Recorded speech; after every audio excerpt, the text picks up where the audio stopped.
मेघालय की 60 विधानसभा सीटों के लिए अगले साल की शुरुआत में ही चुनाव का ऐलान हो जाएगा, जिसके लिए सभी दलों ने अपनी कमर कस ली है। ऐसे में जहां विपक्ष खुद को मजबूत करने में लगा है, तो वहीं बीजेपी अपने सहयोगी को ही नुकसान पहुंचाने में लग गई है और अपने सहयोगी को कमजोर कर खुद को मजबूत कर रही है। आखिर क्या है पूरी खबर, देखिए रिपोर्ट।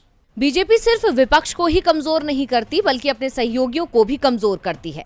और ये कई बार सामने आया है कि जिस पार्टी के सहारे बीजेपी किसी राज्य में दाखिल हुई, बाद में उसकी जगह लेने की कोशिश में जुट जाती है। गोवा, महाराष्ट्र, हरियाणा इसका जीता जागता उदाहरण है, जहां पहले बीजेपी ने एमजीपी, शिवसेना और आईएनएलडी के सहारे राज्य में अपनी पकड़ बनाई और फिर सहयोगी के वोट बैंक पर कब्जा कर खुद को मजबूत कर लिया और राज्य की सत्ता में बैठ गई। और अब ऐसा ही कुछ बीजेपी मेघालय में कर रही है। यहाँ भी भारतीय जनता पार्टी अपने सहयोगी को ही नुकसान पहुंचाने में लगी हुई है और ये सहयोगी है एनपीपी।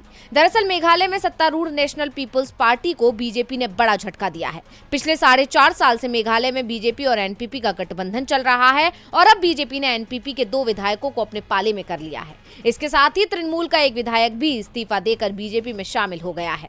पूर्वोत्तर के राज्यों में मेघालय में ही बीजेपी सबसे कमजोर मानी जाती है, लेकिन अब वो अपने सहयोगियों के वोट बैंक के सहारे खुद को मजबूत करने में जुटी हुई है, जिससे मेघालय चुनाव में उसे फायदा मिल सके, क्योंकि दावा किया जा रहा है कि मेघालय में जल्द ही चुनाव होने वाले हैं।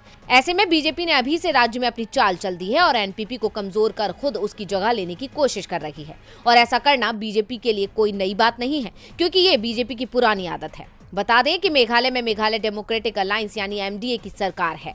60 सदस्य मेघालय विधानसभा में एनपीपी के 23 सहित गठबंधन के कुल 48 विधायक हैं। भाजपा अपने केवल 2 विधायकों के साथ राज्य में नेशनल पीपल्स पार्टी के नेतृत्व वाली गठबंधन सरकार की सहयोगी है। एनपीपी के साथ भाजपा के रिश्तों में कुछ दिनों से खटास आ रही है, जिसकी मुख्य वजह बीजेपी की सेंधमारी को भी माना जा रहा है और जिसमें बीजेपी को सफलता भी हाथ लग गई है। अब देखना होगा कि बीजेपी के मंसूबे कामयाब हो पाते हैं या फिर बीजेपी को ही बड़ा झटका लग सकता है।